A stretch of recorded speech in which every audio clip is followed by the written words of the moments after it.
It all began in 1738 when John Wesley's heart was strangely warmed at a Moravian prayer meeting. Wesley's personal conversion experience impacted not only his life, but ultimately began to transform the world. As people encountered and heard scriptural Christianity, thousands were converted in England. As a result of its rapid growth, John Wesley sent Francis Asbury and Thomas Coate to America to lead the American Methodist movement with the charge to offer them Christ. They believed in circuit rider preaching, with the church going to where people were. Circuit riders were tough. It was said that in bad weather the only people out were mailmen and Methodist preachers. In 1852, A.F. Cox and J.H. Green founded the First Methodist Episcopal Church at the corner of First North Street in Morristown, Tennessee. This location was the crossroads between two stagecoach routes.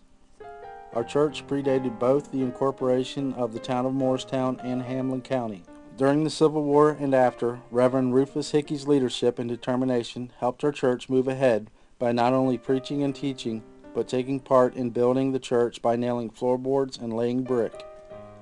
At one point, Baptists, Presbyterians, and Methodists all shared Sunday school together in our new church building. Morristown was one of the places where every train stopped to get water so they could create steam to run the engine. The Peavine Railroad used to run right across the street. In 1902, the cornerstone was laid for our sanctuary at the corner of First North and Cumberland Streets. The first building cost a total of $20,000. The beautiful stained glass windows featured the Good Samaritan and Christ knocking at the door, are some of the largest in East Tennessee and cannot be reproduced today. I always like the Good Samaritan window. That's one of my favorites. Reverend Rufus Hickey preached the first sermon in this new building in 1902. As the community changed, so did our church. Parking became a problem as automobile use grew and as the city grew up around the church. Our members cared for people beyond themselves when in 1915, J.W. Arnold and Solons Dosser led 100 people from Morristown to build Bridger's Chapel. In 1922, One time I think all the churches went together and brought Billy Sunday. Here, I remember going to his meetings over there in a tobacco warehouse. I joined the choir. I couldn't sing, of course, but I joined to have a seat to sit in every time. From 1950 through 1956, under the leadership of Dr. Earl Hunt, the church grew substantially in membership and influence.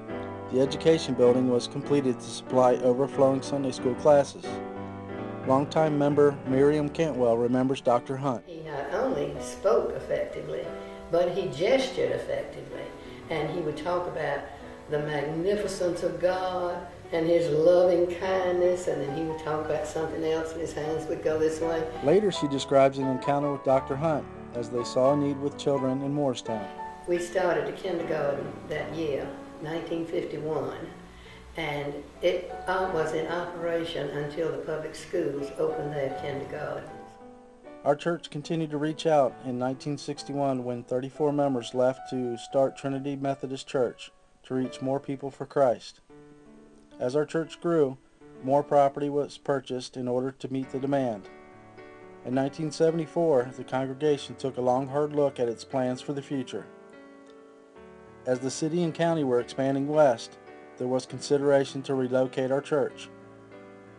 After much prayer and seeking God, our church made a decision to remain a downtown church to continue to be at the center of life in Morristown. As a result, a building program was undertaken to build our Christian Life Center and office complex. Parking was added to the south. In 1996, the sanctuary was expanded and renovated, and the Holt Camp organ was installed, completely funded through pledges, memorials, and fundraising campaigns. To me, there's never been a more worshipful looking, welcoming looking place to worship in our own sanctuary. In 2004, the church expanded again to purchase the Crossroads and Cornerstone buildings to create space for youth ministry, Sunday school, and parking. But the church isn't all about buildings, it's about people. In 1983, the Suns, a Cambodian refugee family fleeing from oppression, was sponsored by our church. Sin Soon has now worked here for over 25 years as a custodian. As the Iron Curtain fell in Eastern Europe, we were one of the first to respond in America by providing pastoral support to a new Methodist church in Ozeri, Estonia, a relationship which continues today. Missions is important to us. Locally, we have built several Habitat for Humanity houses using physical and financial resources. Jubilee Project in Sneedville, Tennessee receives regular support from us as they minister to people of Appalachia. In recent years, members have been involved in mission trips abroad to Bulgaria, Estonia, and Puerto Rico. Our youth and young adults have done mission work in Johns Island, South Carolina, in Mississippi after Hurricane Katrina, and in Henryville, Indiana after a tornado. Recently, Love Morristown has been a day we come together to show people the love of Jesus Christ in tangible ways, with no strings attached. Our Sunday schools regularly serve our community. Jail ministry and ramp building are examples of ministries that go on regularly to bless under-resourced people in our community. Over the years, we have had an excellent reputation with ministry to children where kids can discover who Christ is. These children now that we have in our church is very, very important. I think our church is important to them. One of the highlights every year that we used to have here was Bible school in the summertime. And that was always a big, well, not only a social event, but it's a big event that we'd have for a Bible school for 2 weeks. Parents' Day Out continues to be a vital outreach ministry to parents in our community. Upward basketball and cheerleading ministries in the winter endeavor to teach kids about Christ through sports.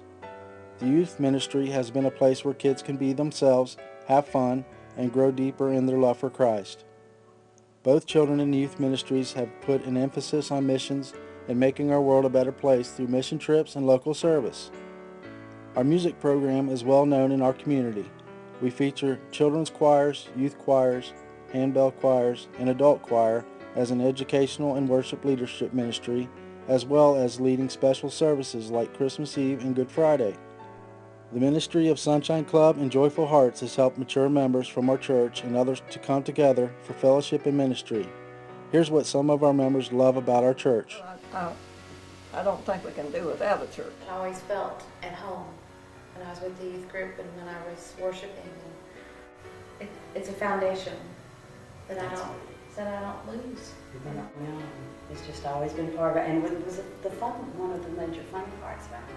But I look forward to going to church. It's just been home. Phyllis Hill taught us the Bible, and she was a wonderful teacher. Her knowledge was good. To learn the love of God. I want to know about God. Because we learn about God. Makes me feel connected to God. I love God. It helps me figure out stories about the Bible that I might not know what they mean. In an effort to create a home where unchurched people would feel more comfortable, in 2006 our church began an alternative worship service called The Connection. This contemporary worship service has continued to grow and reach people unconnected or marginally connected to the church, as well as provide a meaningful worship experience for many church members. We have sought to support Rios de Agua Viva as they reach other Latinos for Christ. Our mission from Scripture and our United Methodist heritage is to make disciples of Jesus Christ by reaching, growing, and serving. As we look ahead to the future, we will be successful as each of us reach out to show people God's love, take initiative to grow in our faith, and use our gifts to make a difference for Christ. We have always risen to face the challenges of our day and sought to be faithful to Christ in the times in which we have lived. We look forward to seeing what God will do in us and through us in the future.